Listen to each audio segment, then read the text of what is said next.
ধন্যবাদ জানাই আমার দাদা ভাই জনাব কাজল দার সাহেবকে এত সুন্দরভাবে আমার প্রত্যেকটা কথা পঙ্খানু রূপে একদম ভেঙে চুরে খুব সুন্দরভাবে সবাইকে বোঝালেন। এত সুন্দর প্রশ্নের জবাব দেওয়ার জন্য, এত সুন্দরভাবে মানুষকে বোঝানোর জন্য আমার দাদা ভাইয়ের প্রতি ধন্যবাদ। পাশাপাশি ধন্যবাদ জানাই যারা শ্রোতা এত সুন্দর পরিবেশ দিয়ে আমাদের গান শ্রবণ করছেন, তার জন্য আপনাদের প্রতি শ্রদ্ধাঞ্জলি ধন্যবাদ। এবার আমার কথা রেখে আমার কাছে প্রশ্ন করলেন কিয়ামত থেকে কানন্দন বলবেন কিয়ামতের সময়ে একজন পাপ করবেন, তা পাপের মধ্যে মহাপাপ, মানুষ হত্যা হচ্ছে মহাপাপ। একজন পাপ করবেন, এই পাপ গিয়ে বর্তাবেন আরেকজনের উপরে। সেই পাপটি কি কার উপর বর্তাবে? শেষ পর্যন্ত কিয়ামত পর্যন্ত বর্তাবেন কার উপর? প্রশ্ন করলেন।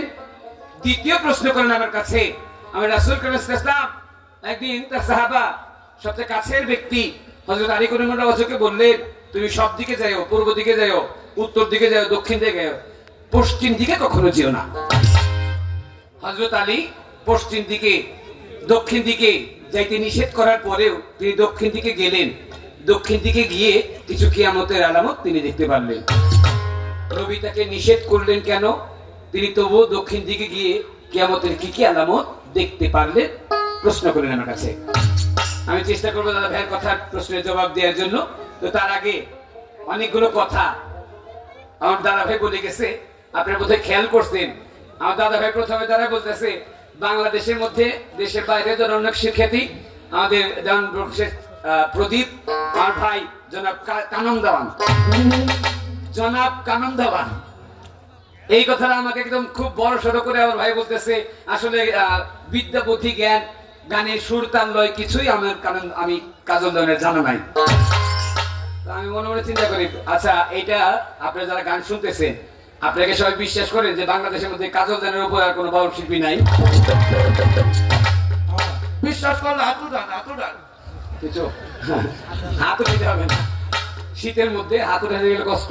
এটা তো আপনারা বিশ্বাস করেন যে বাংলাদেশের মধ্যে সবচেয়ে জনপ্রিয়। আমি ব্যক্তিগতভাবে আমি কানন্দন তাকে তার গানের জন্য তাকে অনেক পছন্দ করি, সকলের পছন্দ, এবং সবচেয়ে বর্তমানে বাংলাদেশে ওনার চেয়ে ভালো বড় শিল্পী আর কেউ নাই।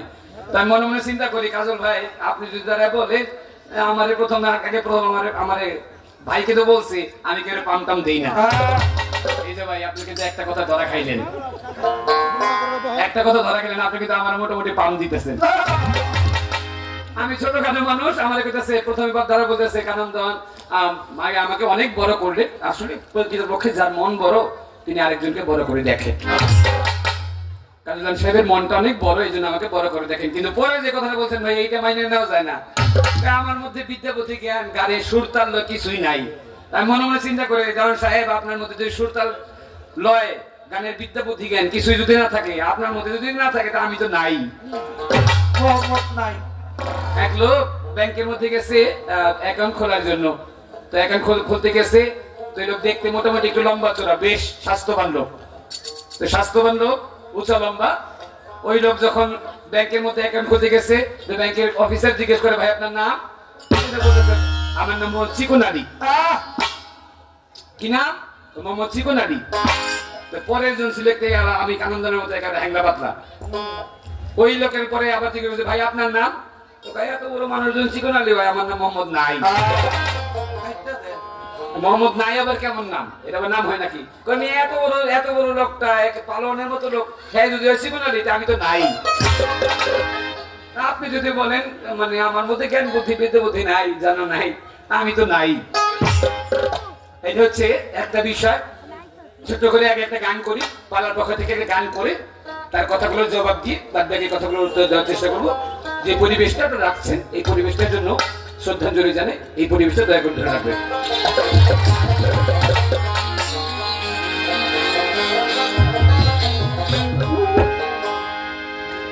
ওরে হলো জাহাবাদ বাকি কিছু নাই, হলো জাহাবাদ বাকি কিছু নাই, আর সকাল সকাল এখন গেলে বাঁচি গো সংসারের সংসার।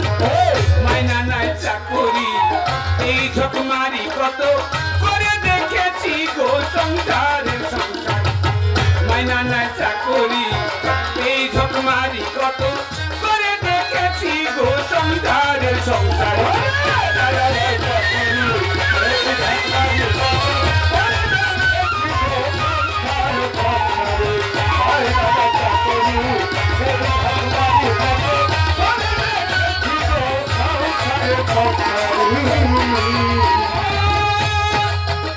আমি ভেবেছিলাম ভাইয়ের ঘর আমার বড় বাহুব বিপদে আপদে ভাই চায় আর চম্বল ভেবেছিলাম ভাইয়ের ঘর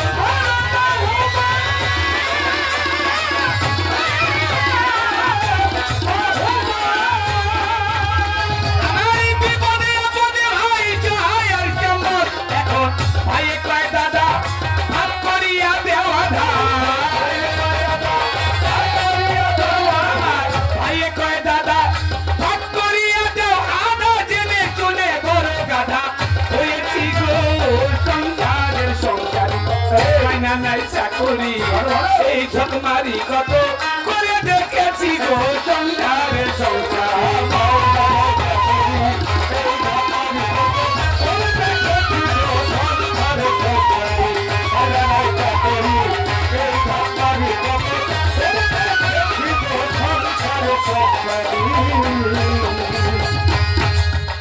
আমার ছেলের মতো আদর আমি কেউ রে করি না নিজে না খাইয়া আমার ছেলের খাওয়াই ছেলের মতো আদর আমি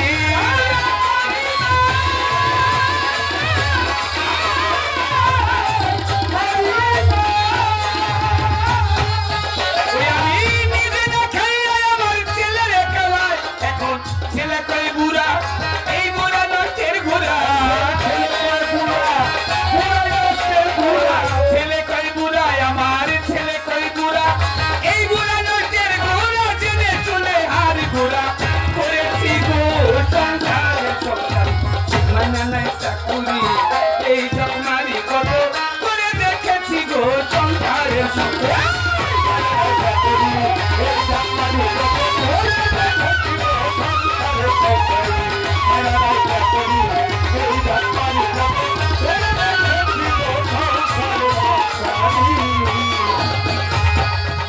ওরে প্রাণ প্রিয় পত্নী আমার ভরসারি আমাকে যে ভাবলাম যাই সহায় আর চম্বল প্রাণ প্রিয় পত্নী আমার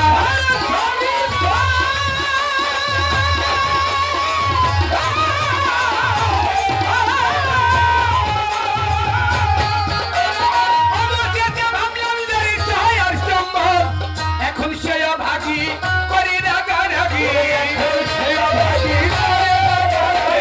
এখন সে ভাগি করি রাগারাগি ভূতে ধরা রোগী যেমন হয়েছি গো সংসারের সংসার মানা নাই চাকরি এই ঝকমারি কত করে দেখেছি গো সংসারের সংসার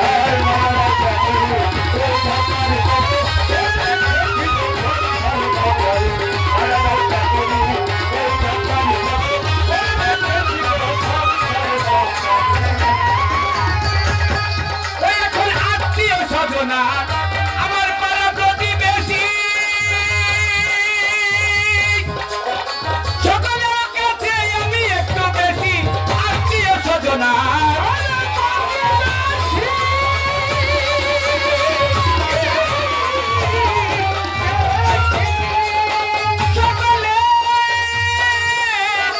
সকলের কাছে যেন আমি একটু বেশি নাই বলে দিজন আছে কেউ না ভালোবাসে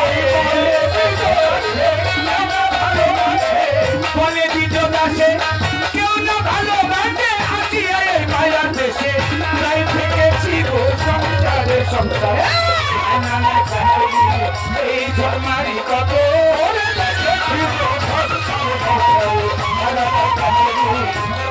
ছোট আমি যখন গানটা শুরু করেছে মাত্র মিছে সংসারে সংসারী মাইনা নাই চাকরি এই ঝকমারি কত করে দেখেছি আমি দেখলাম মধ্যে থেকে বেশ কিছু মুরব্বী মাথা চোখাইতেছে যে সংসারে সংসারী করে দেখছি সংসারে করে দেখেছি এই সংসারে কি আছে। গানে বললেন, ভেবেছিলাম ভাইয়ের বল বড় বাহুবল, বিপদে আপদে ভাই সহায় আর সম্বল। এখন সে ভাই বলে দাদা আমার ভাগ করে দেওয়া দা, জেনে শুনে বড় কথা সেজেছি গো। ছেলের মতো আদর আমি কেউ রে করি নাই, নিজে না খাই আমার ছেলেরে খাওয়াই। এখন ছেলেই কয় বুড়া, এই বুড়াই নষ্টের গুড়া, জেনে শুনে হাল গুড়া করেছি।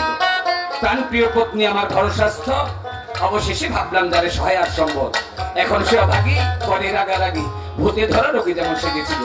আস্তে বাবুজি খেয়াল করে দেখবেন, সমাজে যখন আস্তে আস্তে ছেলে মোটামুটি যুবক হয়, ছেলে যুবক হইলে রাত্রের বাজে 2টা, বাবা পাশের ঘরে ঘুমায়, ছেলে একটা কোরআন নিয়ে আইসা নিজের খাটের মধ্যে কোবায়।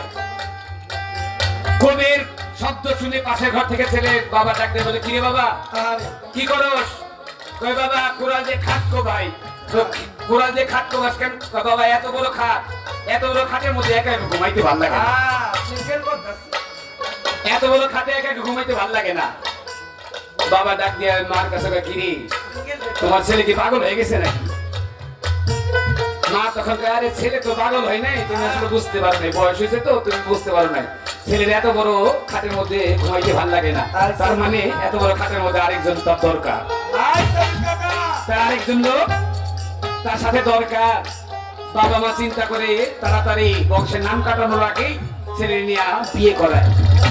যেদিন বাসর ঘর যেদিন আপনার বিয়ের দিন যার বিয়া, ও মনে মনে চিন্তা করে তাড়াতাড়ি কতক্ষণে কবুল পড়ে, কতক্ষণে সূর্য পশ্চিমে এগিয়ে যাইবে, সূর্য কতক্ষণে পশ্চিমে ডুববো, আর বাড়ির মধ্যে গিয়ে কিয়ামত কইরে ফেলাবো। দেখা যায় 6 মাস পরে কিয়ামত করবো কি, নিজেই কিয়ামত হয়ে গেছে, নিজে কিয়ামত হয়ে যায়। 6 মাস পর 1 বছর পর যখন বিয়ে শাদী হয়, বিয়ের পরে একটা মানুষ 2টা মানুষ একসাথে হয়, 2টা মানুষের ঘুমানোর জন্য 2টা বালিশ। কিন্তু দেখা যায় বিয়ের প্রথম এমন মধুর সম্পর্কে 2টা মানুষের জন্য 2টা বালিশের প্রয়োজন হয় না, একটা বালিশ হলে 2জন ঘুমাইতে পারে। এক খাটের মধ্যে 2জন মিলে ঘুমিয়ে থাকে, একজনের সাথে আরেকজন এমন ভাবে অঙ্গের সাথে অঙ্গ মিশে থাকে, মধ্যে দিকে বাতাস গলবে, ওই বাতাসের জায়গাটুকু থাকে না। বছর 1 যায়, 1-2 বছর যায়, 2 বছর পরে হঠাৎ করে আস্তে করে যখন একটা সন্তান হয়, বিবি ডাক দেখো, এই এখন আর বুকের সাথে বুক মিলায় ঘুমানো যাবে না, এক কাজ করো তুমি একা দূরে যাও। একা দূরে কেন? একা দূরে যাবে এই জন্য আমাদের একটা সন্তান আসছে না, তুমি একা দূরে যাও, একা দূরে মাঝখানের মধ্যে আমাদের সন্তানটা রাখি, সন্তানটা খাট থেকে পড়ে যাবে না, সন্তানটা নিরাপদেও থাকবে। ছিলেন বুকের সাথে বুক মিশাইয়া, এক সন্তান হয়েছে, চলে গেছেন এক হাত দূরে। আস্তে আস্তে যখন সন্তান 2টা, 2 হাতের দূরত্ব, আস্তে আস্তে সন্তান যখন মোটামুটি 7-8 বছর হয়েছে, বিবি ডাক দেখো এখন এক ঘরের মধ্যে ঘুমাইতে একটু লজ্জাই লাগে, ছেলে পিলে গুলো একটু বুঝতে শিখছে। এক কাজ করো, আমি ছেলেদেরকে নিয়ে ঘরে থাকি, তুমি চলে যাও বারান্দার ঘরে। ছিলেন বুকের সাথে বুক মিশাইয়া, আস্তে আস্তে 1 হাত দূরত্ব, আস্তে আস্তে 2 হাতের দূরত্ব, এরপরে ঘরের বাইরে থাকতে থাকতে আস্তে আস্তে যখন বড় ছেলের বিয়ে করানোর বয়স হয়ে গেছে, বড় ছেলের বিয়ে করেছে, বিবি ডাক দেখো এখন তো ছেলের বিয়ে করেছে, ছেলের জন্য আলাদা একটা ঘর দরকার। এক কাজ করি, ছোট ছেলের নিয়ে আমি থাকি ঘরে, বড় ছেলের দিয়ে বারান্দার ঘরে। বুড়া ডাক দেখো, তাহলে আমার অবস্থা? বুড়ার ডাক দেখো, এক কাজ করো, যদি বাংলা ঘর থাকে তাহলে বাংলা ঘরে যাও, আর যদি বাংলা ঘর না থাকে তাহলে তুমি গোয়াল ঘরে যাও। যদি ডাক দিয়ে বলে নেই, আমার বাড়ি, আমার ঘর, আমার পরিবার, সবকিছু আমার, আর আমার গোল ঘরের মধ্যে থাকবে, আরে মাইন্ড করো কেন? মাইন্ড করলে সাইন করা যায় না। তুমি বৃদ্ধ মানুষ, রাত্রেবেলা খুকুর কাশো, তোমার কাশির জন্য ছেলে পেলে ঘুমাইতে পারে না। এক কাজ করো, তুমি বৃদ্ধ করে ওই বারান্দার ঘরে গিয়া, ওই গোয়াল ঘরে থাকলে তুমি গিয়া তোমার কাশি সব দেখা ঘুমো নষ্ট হইব না। আর তুমি যদি গোয়াল ঘরে থাকো, গরুগুলো একটু দেখা থাকবা, তুমি গরুকে চুরি নিব না। আপনার বাড়ি, আপনার ঘর, ছিলেন আপনি বুকের সাথে বুক মিশে, 1 হাতের দূরত্ব, তারপর 2 হাতের দূরত্ব, তারপর পাশের ঘরে, এখন চলে গেছেন আপনি গোয়াল ঘরে। ওই গোয়াল ঘরে থাকতে থাকতে যেদিন আপনার পরবারের ডাক এসে যাবে, সেদিন আপনার পরবারের ডাক এসে গেলে আজরাইল এসে আপনার জানটাকে কবজ করে নিয়ে যাবে। এরপর নিয়ে আপনাকে রাখবেন এই মাটির ঘরের মধ্যে। ওই মাটির কবর আপনি কেমন আছেন একদিন গিয়ে কেউ খোঁজও নেবে না। তাই কবিতা গান হচ্ছে, হলো যা হবার বাকি কিছু নাই আর, বাকি কিছু নাই আর, সকাল সকাল এখন গেলে বাঁচিব সংসারে সংসারে মাইনা নাই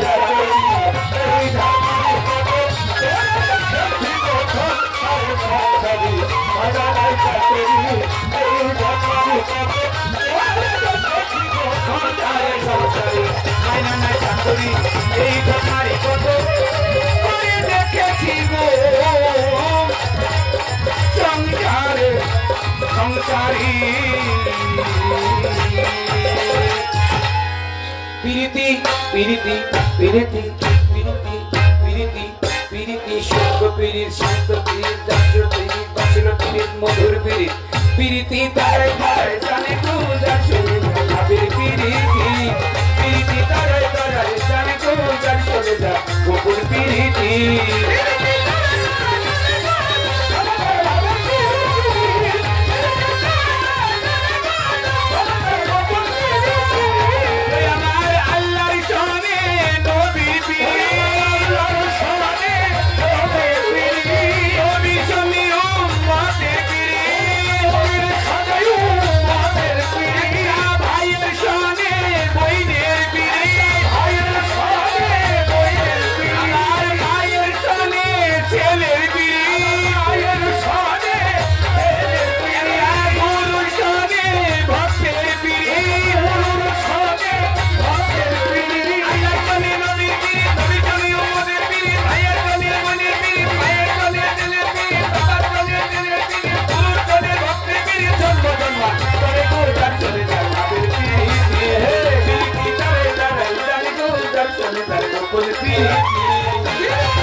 করিব পূরণ আসরেতে আমার কাছে জিগাইয়া যায় বলো কানন দেওয়ান তুমি বলো রাজসভায় একজন পাপ করিবে আরেকজন বসিবে সেই পাপ হবে কিবা তাহার হবে এই সেই পাপের ভাগে হইয়া যাইবে কিয়ামতের আগে কি পাপের ভাগে হবে এই কথাটি আসরেতে আমার বলতে হবে আমি ভুলি নাই কথা আমার মনে পড়ে তাহার কথা জবাব দিব এই নারাজ করে সবাই মিলে আপনারা থাকিলে নীরব আমাদের মনের কথা বলা যাবে সবাই। আল্লাহ পাক সর্বপ্রথম দুনিয়া থেকে নয় বেহেশতের মধ্যে থেকে পৃথিবীর প্রথম যে মানব আদম আলাইহিস সালামকে আল্লাহ পাক তৈরি করলেন বেহেশত থেকে। আদম এবং হাওয়া দুজনে উৎপত্তি হলেন বেহেশত থেকে। বেহেশত থেকে আল্লাহ পাকের মনের মধ্যে ছিল পাঁচটি ভাব। আমি মানুষ তৈরি করব, সেই মানুষ আমাকে জানবে আমাকে চিনবে, আমি তাদের মধ্যে প্রেম বিলি করব, একদিন আবার তাদের ধ্বংস করব, আবার এক সময় তাদের কাছ থেকে হিসাব গ্রহণ করব। এই ভাবগুলো নিয়ে আল্লাহ পাক আদমকে তৈরি করেছেন। তাই আদমকে আল্লাহ তৈরি করেছে মানব বাগান তৈরি করবেন। এই মানব বাগানের জন্য আদমকে বানাইছে। আদমকে আল্লাহ পাক বললেন আদম তুমি সবকিছু খায়ো, নিষিদ্ধ বল গন্ধম কিন্তু খায়ো না। আদম কথা মানলেন না, কথা রাখতে পারলেন না। হাওয়া বিবির চক্রান্তে পড়ে আদম গন্ধম খাইলেন। আল্লাহ পাক আদমকে দুনিয়াতে নিক্ষেপ করলেন। আদম দুনিয়াতে আসলেন। দুনিয়াতে এসে 300 মতান্তরে 350 বছর কান্নাকাটি করলেন। 350 বছর পরে আল্লাহ পাক বললেন আল্লাহর কাছে আদম বললেন আল্লাহ ওই যে আরশ কানুনের মধ্যে লেখা রেখেছিলাম লা ইলাহা ইল্লাল্লাহু মুহাম্মাদুর রাসূলুল্লাহ সাল্লাল্লাহু আলাইহি ওয়াসাল্লাম, আপনার নামের পাশে একটা নাম, ওই নামের ওসিলে আপনি আমাকে maaf করে দেন। আল্লাহ পাক বলেন আদম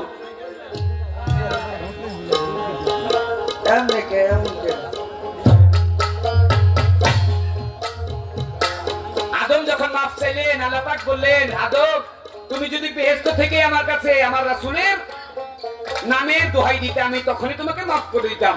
যেহেতু তুমি দুনিয়াতে তোমাকে পাঠিয়েছি তাহলে দুনিয়াতেই থাকো, আমি তোমার গুনাহ মাফ করলাম। আদমের গুনাহ মাফ করলেন। এই পৃথিবী চলমান হইলেন, পূর্ব দিকে সূর্য উঠছে, দুনিয়া চলমান হইলেন, সূর্য উঠলেন, আলোকিত হইলেন, একজন একজনকে দেখলেন, একদম একজন আরেকজনকে দেখার সঙ্গে সঙ্গে লজ্জা পাইলেন।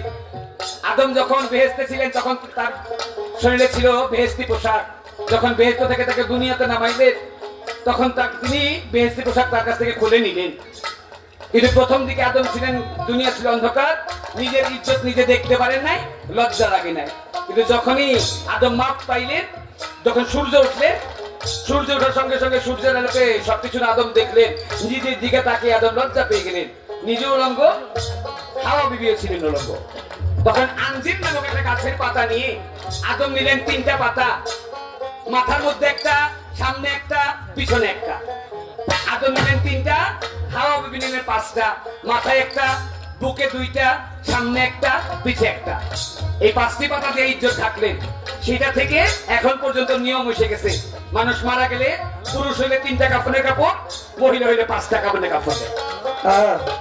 এবার আদম এবং হাওয়াকে আল্লাহ পাক আল্লাহর কুদরতে সন্তান প্রদান করতে লাগলেন। প্রথম দিলেন 2টা ছেলে সন্তান, এরপর দিলেন 2টা মেয়ে সন্তান। প্রথম 2টা ছেলে, এরপর 2টা মেয়ে, এক মেয়ের সাথে এক ছেলে, আরেক মেয়ের সাথে আরেক ছেলে। আল্লাহ পাক সুন্দরভাবে তাদের বংশ বৃদ্ধি করতে লাগলেন। আস্তে আস্তে মানুষ বিস্তার করতে লাগলেন, মানুষ বেশি করে যেন বিস্তার হয়, এই জন্য প্রথম 2টা ছেলে, এরপর আবার 2টা মেয়ে, আবার 2টা ছেলে, আবার 2টা মেয়ে, এইভাবে জোড়ায় জোড়ায় সবাইকে জন্ম দিতে লাগলেন। হাবিল এবং কাবিল দুইজন একসাথে জন্ম নিলেন। হাবিলের সাথে, হাবিলের পরে 2জন মেয়ে জন্ম দিলেন, একজন হচ্ছে আকলিমা, একজন হচ্ছে গাছ বিবি। হাবিলের সাথে বিয়ে দিলেন আকলিমার, কাবিলের সাথে বিয়ে দিলেন গাছ বিবিকে। কাবিল একটু কুৎসিত ছিলেন, সে বিধায় গাছ বিবিও দেখতে একটু কুৎসিত ছিলেন। আরে হাবিল দেখতে একটু সুন্দর ছিলেন, এই জন্য আকলিমা একটু সুন্দর ছিলেন। সুন্দরটার সাথে সুন্দরের বিয়ে দিলেন, যেটা একটু কুৎসিতের সাথে কুৎসিত বিয়ে দিলেন। কিন্তু হাবিল ওই আকলিমার পিছনে পড়ে যে আমাকে আল্লাহ যেমনই বানাইছে, আমি বিয়ে করবো আকলিমাকে। গাছ বিবিকে বিয়ে না করে আকলিমাকে বিয়ে করার জন্য হাবিল কি করলেন? কাবিল নিজের যে বড় ভাই হাবিল, এই হাবিলকে কাবিল হত্যা করলেন। পৃথিবীতে সর্বপ্রথম হত্যা করলেন এই কাবিল। কাবিল ভাইকে হত্যা করলেন, নিজের ভাইকে হত্যা করার পরে শয়তানের চক্রান্তে হত্যা করলেন।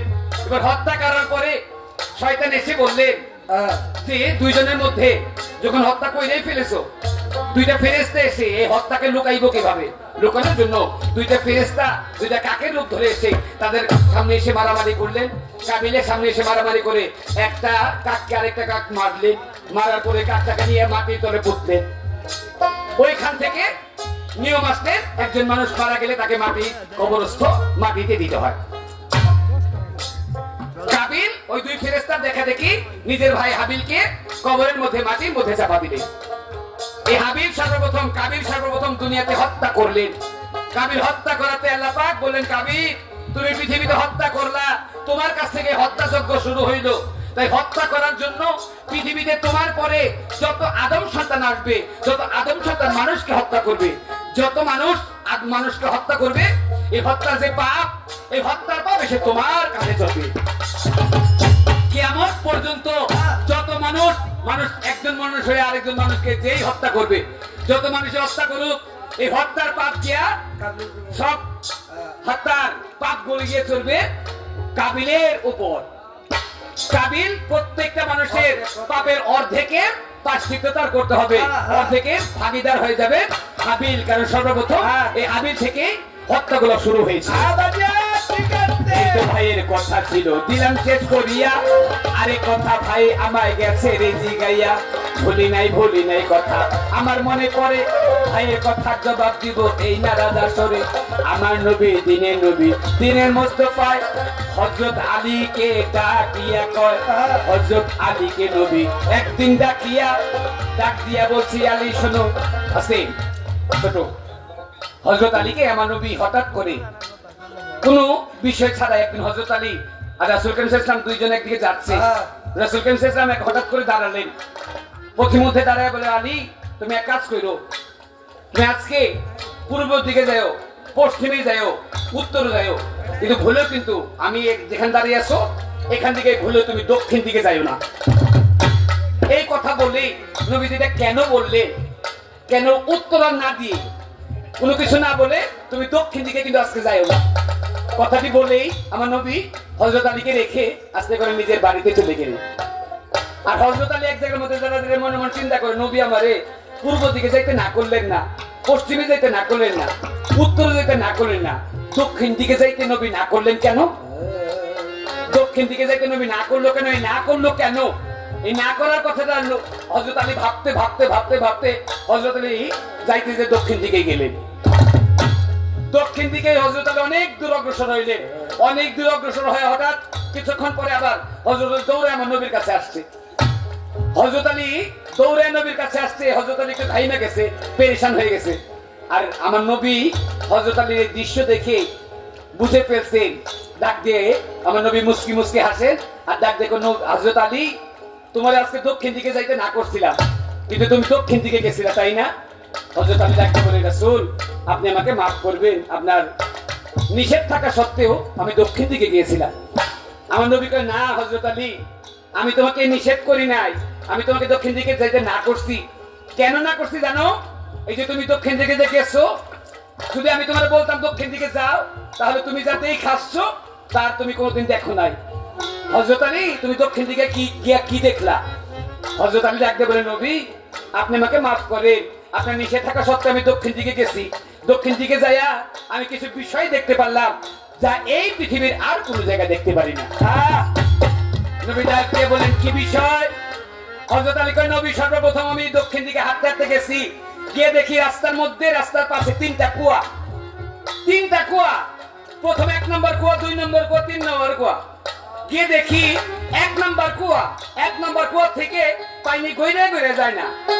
1 নম্বর কুয়া থেকে পানি উইরে উইরে গিয়া 3 নম্বর কুয়ার মধ্যে পড়ে, মধ্যের কুয়াটা খালি। আমার নবী ডাক দেখো, হযরত আলী এটা কিয়ামতের একটা আলামত। কেমন আলামত? প্রথম কুয়াটা হচ্ছে সন্তান, দ্বিতীয় কুয়াটা হচ্ছে মা বাবা, 3 নম্বর কুয়াটা হচ্ছে শ্বশুর বাড়ি। কিয়ামতের আগে, কিয়ামতের আলামত এমন হবে, কিয়ামতের আগে কিছু সন্তান হবে। এই সন্তানগুলো যেই বাবা মা মাথার ঘাম পায়ে ফেলে, যে বাবা কষ্ট স্বীকার করে, যে মা এত কষ্ট করে গর্ভের মধ্যে রেখে জন্ম দিবে, যেই বাবা মা এত কষ্ট স্বীকার করে সন্তানাদি জন্ম দিয়া লালন পালন করে বড় করবে, আর এই সন্তান বড় হবে, বড় হইয়া সন্তান বাবা মারে ভাত দিবে না, শ্বশুর বাড়ি মধুর হাড়ি নিয়ে যাবে। এটা কি বর্তমানে আমাদের পৃথিবীতে ঘটতেছে না? এমন অনেক সন্তান আছে, খেয়াল করে দেখবেন, নিজের বাবা মারে ভাত দেয় না, শ্বশুর বাড়ি গিয়া শ্বশুরকে আব্বা চান, আব্বা।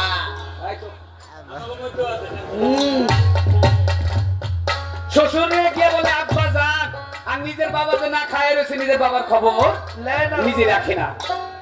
আমার নবী বলেন, হযরত আলী ওই কুয়াগুলো হচ্ছে, প্রথম কুয়া হচ্ছে সন্তান, দ্বিতীয় কুয়া হচ্ছে মা বাবা, 3 নম্বর কুয়া হচ্ছে শ্বশুর বাড়ি। প্রথম কুয়া থেকে 3 নম্বর কুয়ার মধ্যে পানি পড়বে, মধ্যের কুয়াটা থাকবে খালি। হযরত আলী আর কি দেখছো? হযরত আলী নবী আর কি দেখছি? নবী গিয়ে দেখলাম একটা ক্ষেতের মধ্যে কিছু লোক বেড়া দিছে ক্ষেত বাঁচানোর জন্য। ক্ষেতে যেমন গরু ছাগল গিয়ে ঘাস না খায়, কিন্তু গিয়ে দেখলাম বেড়া দিছে গরু ছাগল থেকে বাঁচানোর জন্য। আর গিয়ে দেখে যে ঘাস বাঁচানোর জন্য বেড়া দিছে, গিয়ে দেখে বেড়া এই ক্ষেত খাইতেছে। আমার নবী ডাক দেখো, হযরত আলী এইটাও কিয়ামতের একটা আলামত। আজকে ছোট বাবা, এই কিয়ামতের আলামত বলতে গেলে বলতে হয় এরকম, আপনি খেয়াল করে দেখবেন, এটা আমাদের ঢাকা শহরে একটু বেশি হয়, এখন গ্রামের মধ্যেও হয়। এক লোক রিক্সা চালায় মোটামুটি প্রত্যেক দিন কামায় 4 থেকে 500 টাকা, 2 থেকে 300 টাকা তার, 400 টাকা তার সংসারে খরচ। ওই লোক 100 টাকা করে সঞ্চয় করে। 500 টাকা ইনকাম করলে, রিক্সা চালায় 500 টাকা ইনকাম করে, ইনকাম করে 400 টাকা তার সংসারে খরচ করে, 100 টাকা সে আয় করে। 100 টাকা 200 টাকা করে আয় করতে করতে করতে করতে মোটামুটি 8-10 হাজার টাকা বানাইছে। অনেক কষ্ট স্বীকার করে 8-10 হাজার টাকা বানাইছে। মনে মনে চিন্তা করে, মানুষের বিবির গলার মধ্যে দেখি স্বর্ণের হার, স্বর্ণের চেইন, আমারও তো বিবি, আমার তো মনে সৎ যাবি। ওই লোক অনেকগুলো টাকা অনেকদিন ধরে জমাইয়া 8-10 হাজার টাকা দিয়া বিবির গলায় একটা স্বর্ণের চেইন বানাই দিছে। বিবির গলায় স্বর্ণের চেইন বানাই দিছে, বিবি পাইয়া তো মোটামুটি ভালো খুশি। মনে মনে চিন্তা করে, আমরা থাকি বেড়ার ঘরে, বেড়ার ঘরের মধ্যে এই চেন নিয়ে থাকুক, কোন জায়গার কোন মধ্যে কোন ডাকাত বদমাশ আইসা ওই বেড়ার ফাঁক দিয়ে হাত দিবে, ওই চেন নিয়ে যাবে। এলাকার যে জমিদার, এলাকার যে হাজি সাহেবের বোর কাছে গিয়ে চেনটারে বন্ধ করে রেখে আসি, হাজি সাহেবের বোর কাছে গিয়ে চেনটা জমা রেখে আসি, যখন দরকার তখন নিয়ে চালানো। চেন বাঁচানোর জন্য কি হাজি সাহেবের বিবির কাছে গেছে, হাজি সাহেবের বিবি ডাক দেখো, আরে তোমার নিজের বাড়ি মনে করো, তোমার নিজের আলমারি, তোমার নিজের সিন্ধুক মনে করো, চাবিটা নিয়ে রেখে যাও, যখন তোমার মন চায় তুমি এই সাহেব তোমার চেন নিয়ে যাও। সুন্দর করে বিবি হাজি সাহেবের বিবির কাছে দিয়ে আসছে চেন। মোটামুটি মাস 2 পার, হঠাৎ করে ওই রিক্সাওয়ালা তার বিবির নিয়ে দাওয়াত খাইতে যাবে। দাওয়াত খাইতে যাওয়ার সময় বিবির কয় এক কাজ করো, দাওয়াত খেতে যখন যাবা সবার সামনে যাইবে, যখন ওই তোমার যে চেনটা আছে চেনটাকে নিয়ে আসো। গেছে চেন আনতে, হাজি সাহেব বিবির কাছে আম্মা খালাম্মা ওই যে আমি আপনার কাছে চেনটা রাখছিলাম, ওই চেনটা ডাক দেখো কি কস, ওই যে আপনার কাছে চেনটা রাখছিলাম, চেনটা ওই কিসের চেন, ওই যে আপনার কাছে আমার যে চেনটা রাখছিলাম, তারে ফকির মির্জি তোর বাবা তোর জামাই চালা রিক্সা, তিন মতো ঠিক বেলা খাইতে পারস না, তুই গলার মধ্যে স্বর্ণের চেন পাইলি কোথেকা, স্বর্ণের চেন পাইলি কোথেকা? যে বেড়া দিছে খেত বাঁচাইতে, এই বেড়াই খেত খায় বয়সে। এই অবস্থায় এইটাও কিয়ামতের একটা লক্ষণ, আলামত। হযরত আলী আর কি দেখলা? হযরত আলী নবী এইটা তো দেখছি সামনে দেখলেন এমন এক জায়গার মধ্যে একটা ছাগল, এই ছাগল মুখ দিয়ে ঘাস খায়, পিছন দিক দিয়ে ঘাস খায়। আরে বাবা, বলো কথা বলে খারাপ লাগে নাকি আপনাদের কাছে? মুখ দিয়ে ছাগল ঘাস খায়, পিছন দিক দিয়ে ঘাস খায়। নবী আর হযরত আলী এটা কিয়ামতের আরেকটা আলামত। বুঝছো, এটা কিয়ামতের আরেকটা আলামত। দেখবেন আমাদের এলাকার মধ্যে রহিম আর করিম দুইজনে মিলে মারামারি লাগছে, রহিম গিয়ে বাড়ি দিয়ে করিমের মাথা ফাটাই দিছে। রহিম আর করিমের মারামারি লেগে রহিম বাড়ি দিয়ে করিমের মাথা ফাটাইছে।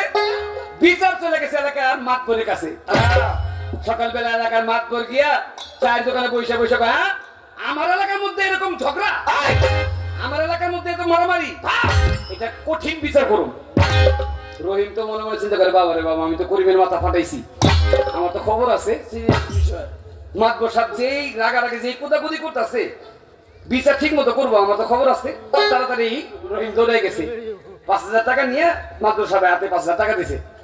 মাতবর সাহেব, আমরা তো আপনারই বলাবান, আমরা তো আপনারই বলাবান, কি করবেন? এক কাজ করেন, মাথা ফাটাই ফেলাইছেন, ভুল করে মাথা ফাটাইছে, এক কাজ করেন, এই বিচারটা কিন্তু আপনি দেখতে 5,000 টাকা আপনি চা খায়েন। এইটা কি দরকার ছিল? আচ্ছা যা দেখুন। পরের দিন মাতবর সাহেব ওই বাজারের মধ্যে গিয়ে দোকানে চা খায়, আর করিম গেছে তার মাথা ফাটাই ফেলাইছে। উনি ডাক্তার দেখাইছে, ডাক্তার দেখায়, ডাক্তারের এতগুলো ওষুধ নিয়ে আসার সময় ডাক্তারকে দেখছেন, মাতবর সাহেব আমার দেখেন কি বাড়ি না মারছে, আমার মাথার মধ্যে 8 থেকে 10টা সিলি পড়ছে, কতগুলো ওষুধ লাগছে আমার। মাতবর সাহেব ডাক দেখো, তোর যে মাতবর বাড়ি দিয়া করিম রহিমে যে তোর বাড়ি দিয়ে মাথা ফাটাইলো, হুদাহুদি তোর মাথায় বাড়ি হয়ে ফাটাইছে, হুদাহুদি তোর বাড়িটা দিছে, তুই কিছু না করলে তোর বাড়ি দিছে। করিম কি ব্যাপার? বাতাস দিয়ে ঘুরে গেছে, কোন জায়গায় বাতাসের দিকে আসছিল, অন্দিকে বাতাস ঘুরে গেছে। রাত্রেবেলা করিমা কি করছে, 5,000 টাকা নিয়ে কয়, মাতবর সাহেব এই যে 5,000 টাকা দিলাম, এটা আপনি চা খায়, এইটা কিছু না, কিন্তু আমার মাথা ফাটাইছে, বিচারটা আপনি করতে হবে, বিচারটা আপনি ঠিক মতো করতে হবে। মাতবর সাহেব 5,000 রেখে এদিকে এই পকেটে 5,000 খাইছে, এই পকেটে 5,000 খাইছে। আচ্ছা ঠিক আছে, যা আমি দেখুন নি, যা। পরের দিন শুক্রবার বিচার, যেদিন বিচারের দিন রহিম আর করিমের এলাকার মাতবরের লোকজন গেছে, ওই মাতবর সবার মাঝখানে, মাতবর আস্তে করে মাথা নিচে করে বসে রয়েছে। রহিমের লোকজন কয়ে ওরে মারছে, করিমে কয়ে ওরে গালি দিছে, দুইজনের লোকজনের কথা কয়, মাতবর সবার কিছু কয় না, মাতবরের মাথা নিচে আর কিছু কয় না। অনেকক্ষণ পরে মাতবর ডাক দেখে, এই শোন, তোরা এত চিল্লাচিল্লি করিস না, আমি যদি কোনো রায় দেয় তাহলে মানবি? করিমে চিন্তা করে, আমি 5,000 দিছি, আমার কথা কইব। রহিমে চিন্তা করে, আমি 5,000 দিছি, আমার কথা কইব। দুজন হাত তুলছে, হব মাতবর সাহেব আপনি যখন আপনার কথা মানুন।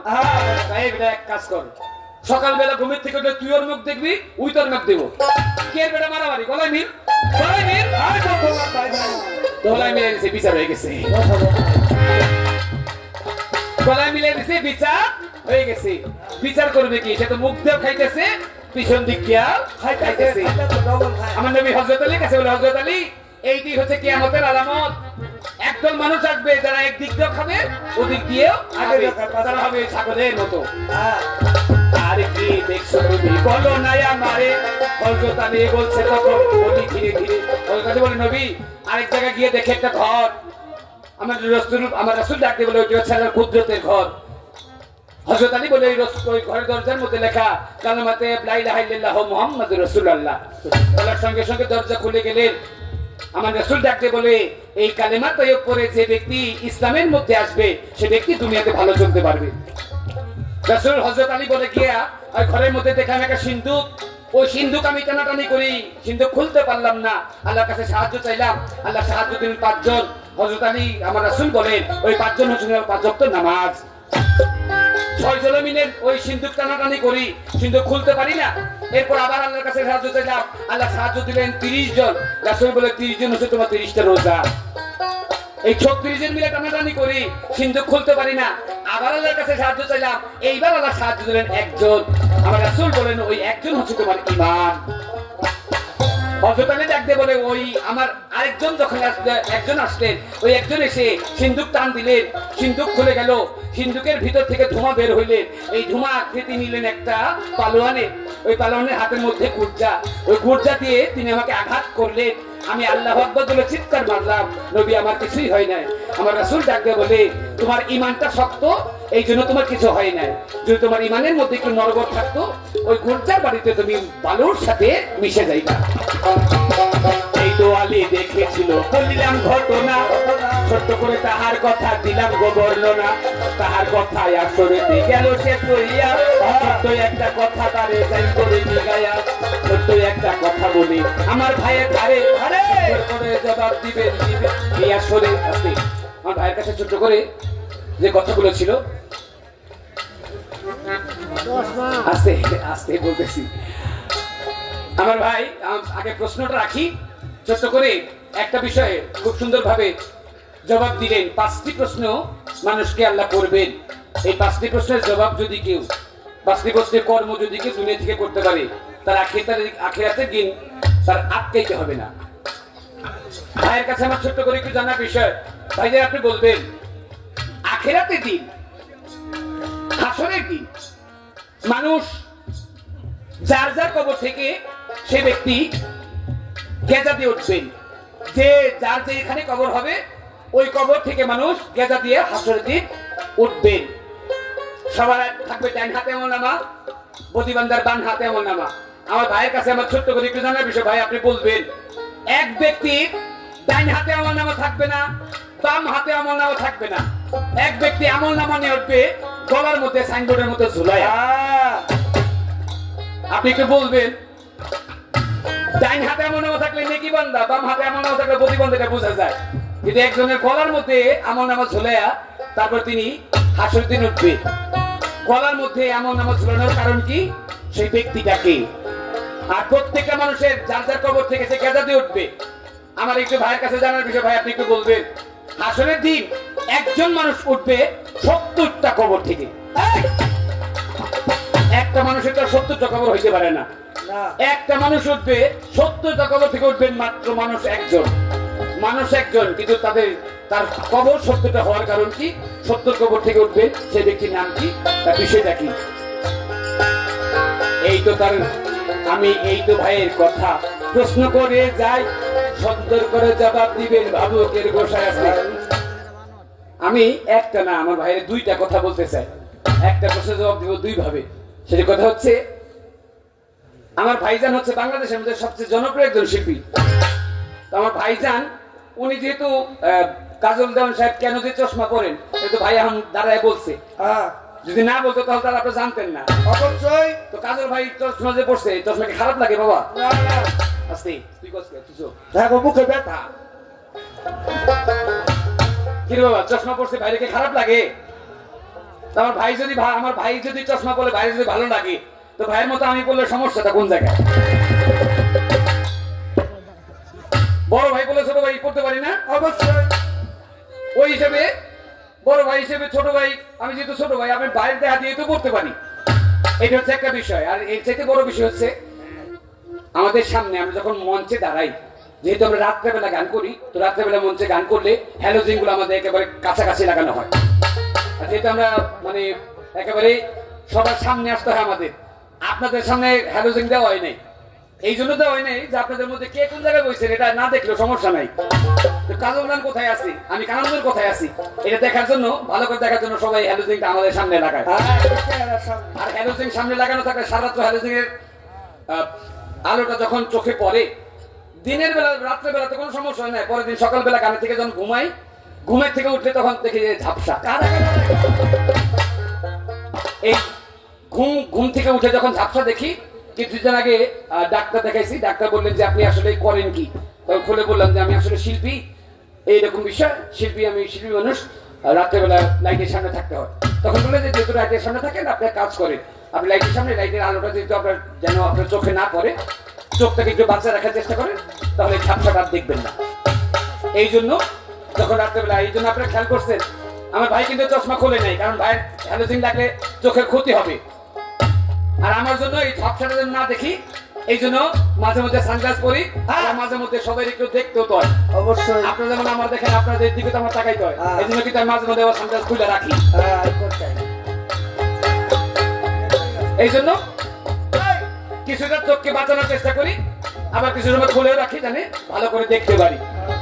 ভাইয়ের মতো একেবারে আমার সবসময় পরে থাকতে হবে তা না, তবে এই ঝাপসাটার জন্য না দেখি, এই জন্য সানগ্লাসটা পরে, এটা হচ্ছে সবচেয়ে বড় বিষয়। ছোট্ট প্রশ্ন রাখলাম ভাইয়ের কাছে, কথাগুলো বললে অবশ্যই সবাই শুনবে, একটা ভাব উদয় হবে আশা রাখি। এই পর্যন্ত কথা রাখলাম, সবাইকে ধন্যবাদ। প্রীতি তারাই তারাই জানে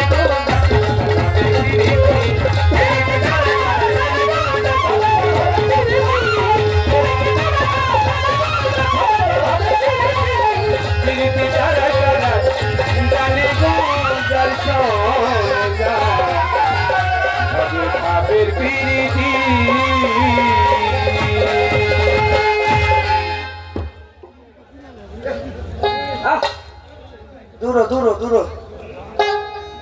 ছোট্ট করে একটা গান করলাম পালা থেকে।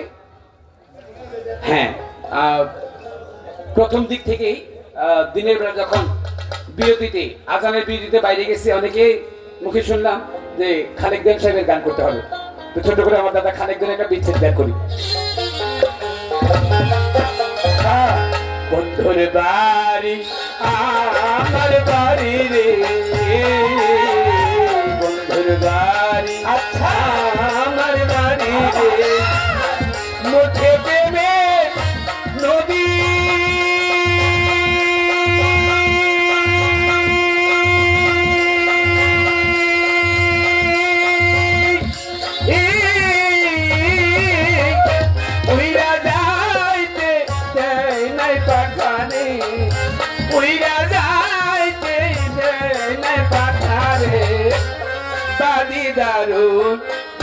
ধীরে মরলাম বন্ধুর পিড়িতে।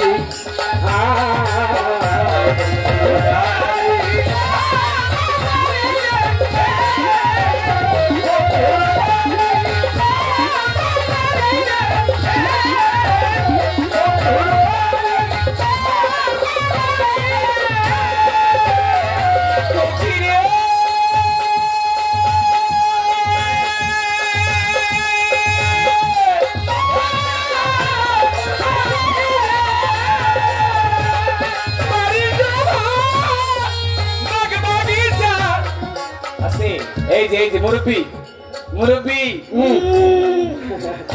মুরব্বী বিষয়টা হচ্ছে, তাহলে তো আমি যদি আগে জানতাম তাহলে কথা কইতেছিলাম, কথার মধ্যেই থাকতাম। কথা কইতে তো মোটামুটি সুর দিতে হয় না, খাতি কম লাগে, কথার সময় পয়সা পেয়েছেন, কিন্তু ওই যে গানের মাঝখানে যে উঠে যাচ্ছে এই বিষয়টা কেমন জানে একটু গানে যাবেন আপনারা, উঠে যাওয়ার দরকার আছে। একজন বসলে আরেকজন যখন দাঁড়ায়, দুজনের মাঝখানে যে সময়টা, এই সময়টা বিরতি পরে এই সময়টা যেতে পারে।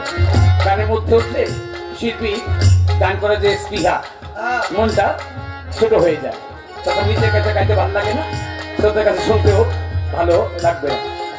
এই জন্য বলবো গানের মধ্যে উঠা বসাটা করবে না।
বাড়ির শোভা দিন রাতে মরলাম বন্ধুর পিড়িতে বন্ধুর বাড়ি আমার বাড়ি রে বন্ধুর বাড়ি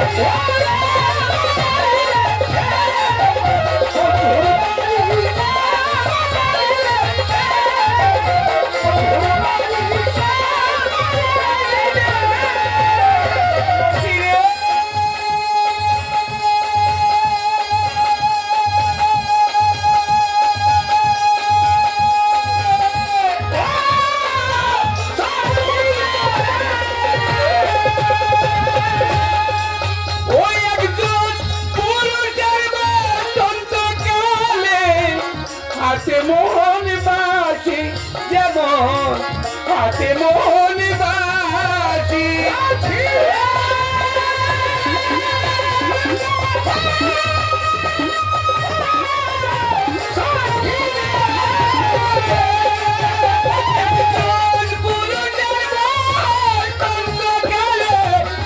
হাতে মোহন বাসি কৃষ্ণের হাতে মোহন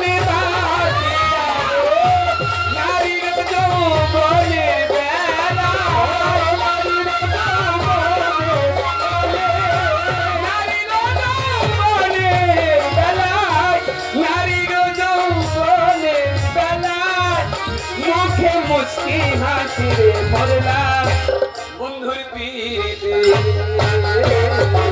বন্ধুর বাড়ি আমার বাড়ি রে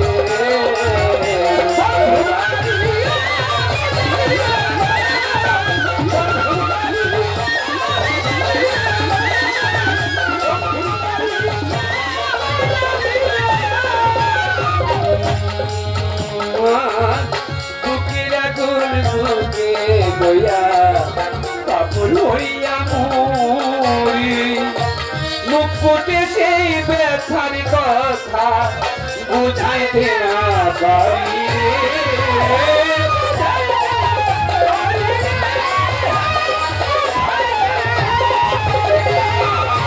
বুকেরা